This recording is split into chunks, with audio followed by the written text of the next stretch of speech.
to another episode of Women in Focus. Our Women in Focus today is Neha Seth. The name Neha Seth, I like the last name Seth. I told her that.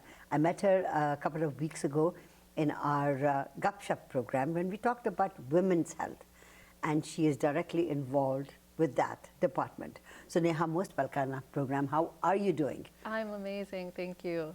So when we were in Gupshup, we talked about women's health, especially with Dr. Lisa Dawson. Yes. Can we talk a little bit about that? Yes, absolutely. So Dr. Lisa Dawson is a gynecological oncologist. Okay. And she's amazing. She really believes in equitable health care for all groups of women. So we're doing a project specifically within the South Asian community currently. And we're trying to find the barriers that South Asian women face in accessing gynecological Oncology? Yes. Yes. Gynecological oncology. Such a tongue twister. Yes. So when you say gynecological oncology, has it got something to do with pap smear and Yes, cervical cancer, things like that. Okay. Yes. So I find that South Asian women are very shy by nature, right? Yes. And if their personal physician is a male doctor, it's very difficult for them to talk to them about any issues that they have.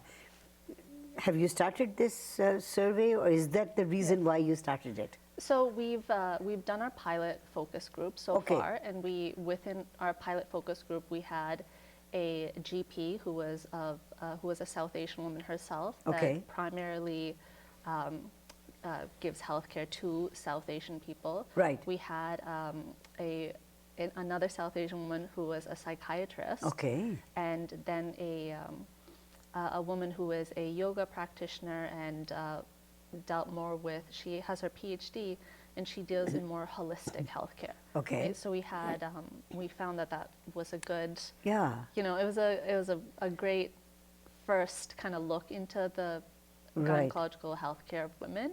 And what we found out of that, we were going in, we wanted to discuss the barriers that South Asian women face, right? So we have some ideas of what that might be. It might, like you said, male doctors, it might be this patriarchal society we live in. Right. You know, could it be that, like, you know, they don't have transportation just to get to these places? Right. It could be so many things, right? Do you also feel that, or you guys will find out more. Yes. Do you also feel that, you know, women's private parts and young men and women when they're young, guys talk about it very openly, but women usually don't. Yeah. And could that be one of the reasons? Yeah. So what we found in talking to those healthcare professionals was that women and in general our community, there's really no knowledge about this type of healthcare out there, right? The appetite is there to learn more, but as a baseline, there's no, you know, women don't really know what, you know, parts they even have, and they feel shy discussing that or letting someone else know that they don't understand that part of their healthcare, right? So how could you and I discuss it as friends to learn that, oh, maybe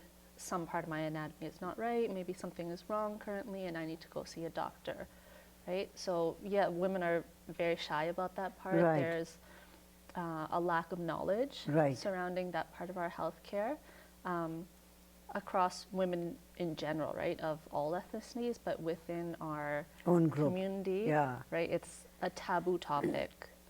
And well, there are 2-3 taboo topics. One is death. Let's not talk about that. Yes. And one is your sexual life. Let's not talk about that. Yeah.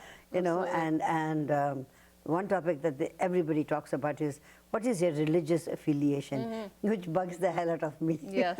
Yeah. So that must have been, I mean, when you met these 3 separate women of separate fields, psychology, doctor, and holistic, what was the common thread in all of them? The common thread, like the idea that they kept coming back to, was really that there's no knowledge about this kind of healthcare within our community, right? Within our community now, diabetes is a pretty hot topic. Heart disease is a hot topic. Arthritis is a hot topic. Arthritis Yeah. is a hot topic, and these are accepted ailments now Right. within our community, so everyone loves talking about them. And and everyone wants to be like, oh, my sugar's this, you Yeah. know, so and so in my family has heart disease, Right. and there's seminars, and Fraser Health is doing a lot of work to kind of talk to our community about this, but we're trying to now branch out and bring up these other really important factors. So once you did the pilot project with these women, Yes. what is the future of this? How are Yeah. you going to get into the community and talk to them? How are you going to do? I mean, you're not going to be able to go to the gurudwaras or mandirs or masjids to talk to them, because that probably won't be the right place either.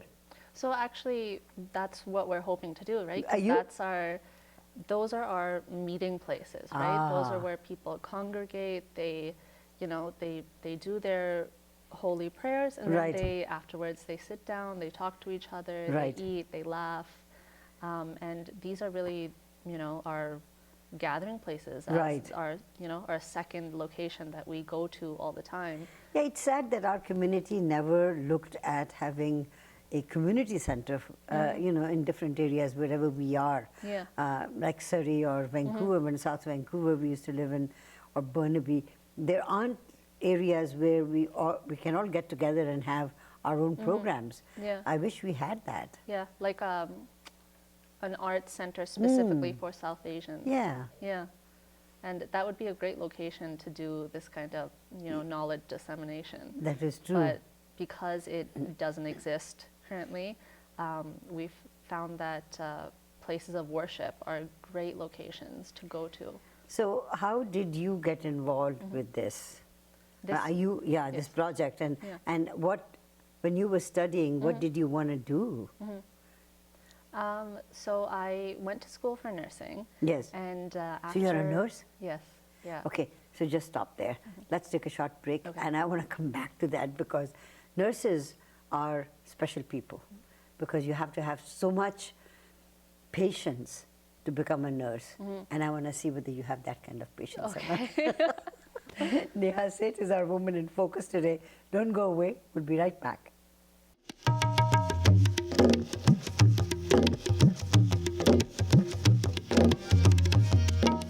Welcome back to Women in Focus. Our Woman in Focus today, of course, is Neha Seth. We were talking about nursing. Yes. So what attracted you to that? Actually, my mom is a nurse. Some of my aunts are nurses, and a whole slew of my cousins are also nurses. No kidding. They must be all very calm and quiet people. Oh, yes. No, we're a feisty family. Yeah, are you? Yes. So, so do you feel that because family, mom was a nurse, that Yes. you wanted to become a nurse, or was it something that they told you as a child? You'd be a good nurse. No, I think it has so much, nursing has so much potential to do Yes. anything you want, right? So Yeah. I have family members that, my mom worked at a care home. Right. I had an aunt that worked at a school, and I have like many cousins that work within like the community in different Right. aspects. Right. So it's such a good stepping stone to anything you want to do. It's just a noble profession. Yes, yeah. Now, were you born here in Canada? I was, yes. So let's talk about your family. So are you the oldest in the family or the youngest? Of me and my sibling, I am the oldest. Yeah. Okay, so how many siblings? Just one, Oh, Yeah. and that's a brother or a sister? a brother. Okay, so he's younger to you? Yes, he's about 3 years younger, and he lives in New York. Oh, I see. And what is he doing in New York? Investment banking. What could he be doing in New York? Investment banking, Yes. and you wanted to go into nursing. Yes. So how was your childhood?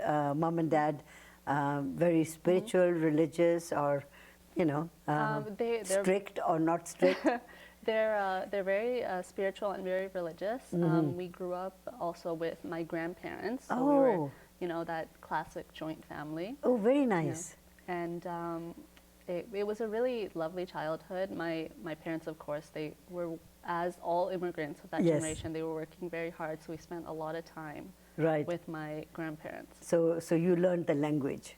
Yes. So you're fluent in Punjabi or Yeah, Hindi? I'm more conversationally fluent Okay. in Hindi and Punjabi, you know? With both of them. And interested in the South Asian culture, or Yes, yeah. or were you one of those kids who are coconut, like No, so there's a funny story. Yes.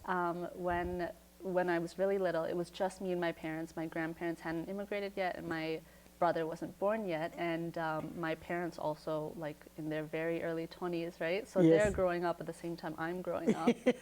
And they didn't know that they had to teach me English Oh, I before see. they sent me to school, Oh, right? okay. So they spoke Punjabi to each other. They Right. spoke Punjabi to me. That's what I picked up first. Right. And they sent me to preschool. Yes. And the preschool teacher came back and she was like, "This child doesn't know any English." And my parents were like, "Yeah, you teach her, right?" And she's like, "No, you teach her and you send her to us." After that she's learned. Yeah. Oh, I see. But and then a few months later, after that, my grandparents moved here, and the first kind of task that they had to do was teach me English. Yeah. My grandpa and he would take a newspaper and then Yes. he would be like, "Circle all the A's, circle all the B's," and my that was parents very were like, nice. "This is not an effective way to teach, a 4-year-old to learn English, right?" Yes. But he and I spent a lot of time together doing, That's kind cute. of wacky things like that. I like that. I mean, the mere fact that your grandparents were interested in doing that, Yes, yeah. sit down with you instead of, playing video games. I think it was a little bit before video games. So, studying in school, did you at that point realize that your leaning was towards nursing? Or did you have other dreams? Like teenagers have those. I can't. I think I was a little conflicted. Where to go, what to do. My dad was an engineer and my uncle was an engineer, and for a little while that was the path I was going down. So I took things like electronics and drafting in high school. Right. But in grade 11 and grade 12, you have to do a work study program. Right. So the placement I got was at a care home. Oh, I see. Yeah, so I went to the care home and I really enjoyed it, and then I continued volunteering there the rest of like the 2 or 3 years in the summers, and I think that kind of set me that was the down. catalyst. Yeah, although I really did enjoy the drafting and the electronics and the woodwork and all of that, but I really enjoyed, I think, like the personal aspect to healthcare, and that's why I've been so drawn to this kind of work that we're doing within the South Asian community, because I love going into these places and talking to South Asian people about their healthcare and discussing it, and it's one of my favorite things to do. I want to talk a little bit about that. Your outreach into the South Asian community, and how can that benefit not only the South Asian community but the people who you are talking to. But let's take a short commercial break and come back. The program paid for. Neha is our Woman in Focus today. Don't go away. We'll be right back.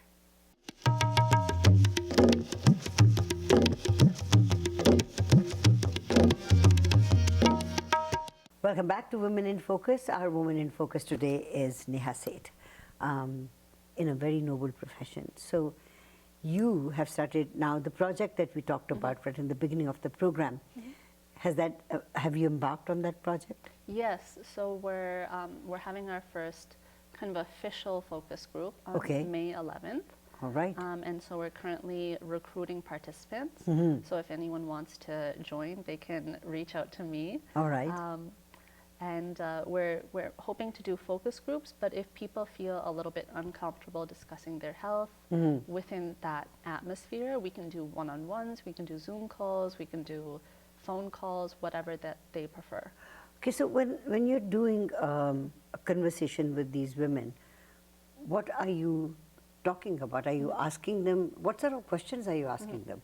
So we're trying to understand their level of knowledge within gynecological cancer care, preventative care, and also, genetic and hereditary cancer Okay. risks. Okay, so you feel that if someone has had cancer in their family, so that person probably comes number one in your list, so that you want to go through their history. Well, there are certain like gene mutations that will come up, like BCRA, and if you have this gene, then your family members are more likely to develop certain types of cancer, and we're hoping to understand, what is women's knowledge in our community about this, and if this comes up, are they likely or unlikely to tell their family, their community? Like, if I have a cousin, am I unlikely or likely to go tell her, like, hey, you should also be tested?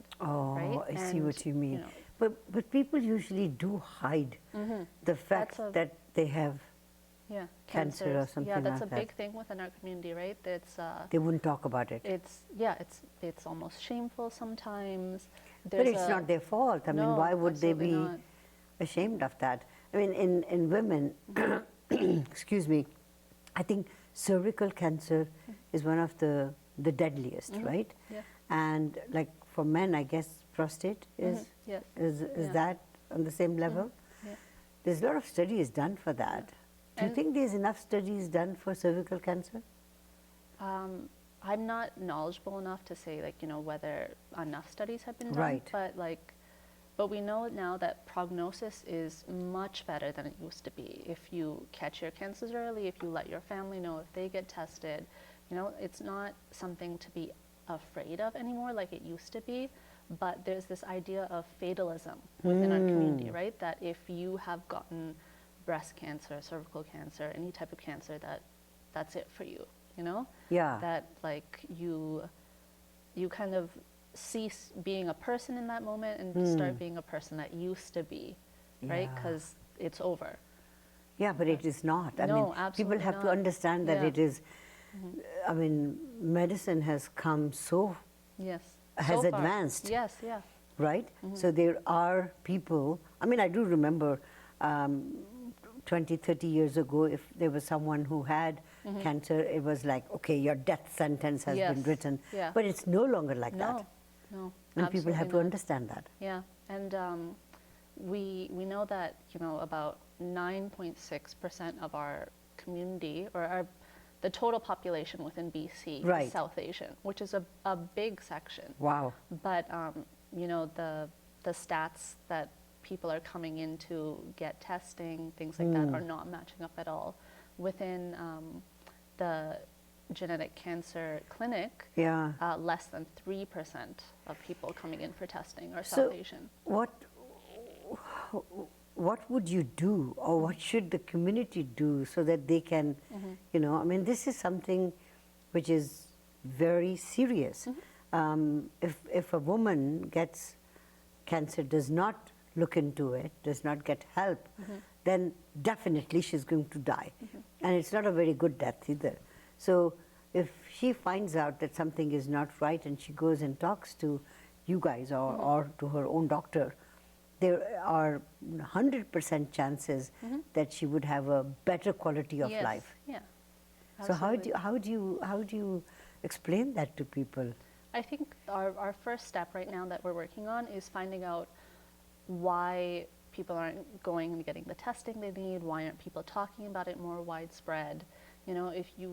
We know we have a problem, right? But we don't know kind of the root of the problem, and there's no way to accurately target that without, finding out what's going on first.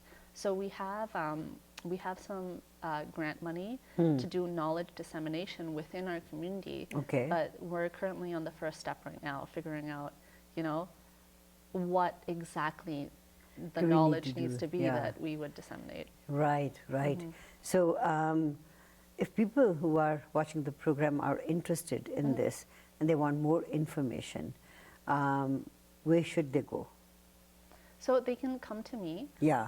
I work at BC Cancer. Okay. My email is neha.seth@ubc.ca. Okay. And if they're interested in learning more, I have some information. It's in English, Hindi, and Punjabi that I can give out to them. And then if they're interested in being part of our focus group as well, they can also reach out.